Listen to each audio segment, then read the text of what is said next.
We're Rusty and Kristen Russell. Our home originally was in Pennsylvania, and we've been working here in Malay, Philippines since 2012. Our background is in agriculture, and so we started here helping the people to garden and grow food for themselves.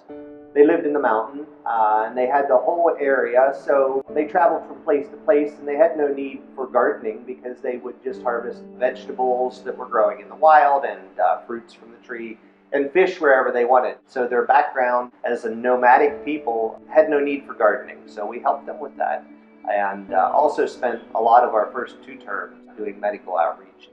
Because of the discrimination and the lack of land availability, they're basically squatter people. So the community on the mainland lives in 4 different tribes of varying sizes. The land of which the 3 of them live is owned by other people. So their lives are kind of temporary in the sense that they don't know for certain that they'll be allowed to stay where they are.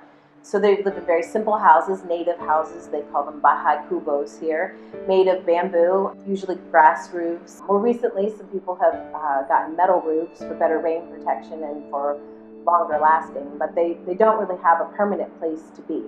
The one thing that we have invested a lot of time and prayer in is to help the tribe through a government program here to establish an ancestral domain piece of land. And the government has a program that will give them the ability to claim a piece of land that they've had historically and to get real title to that.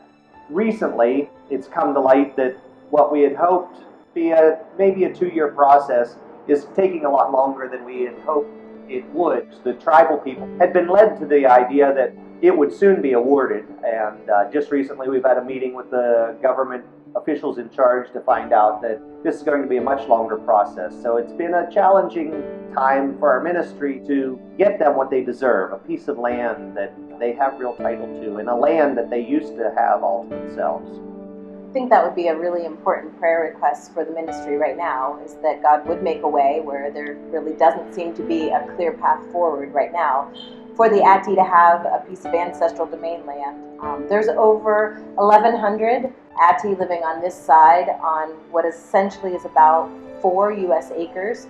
This piece of land is significantly larger and would provide for a place for them to have homes that are more permanent, places for them to raise their family, and for the ever-expanding generations to continue to live here in this area.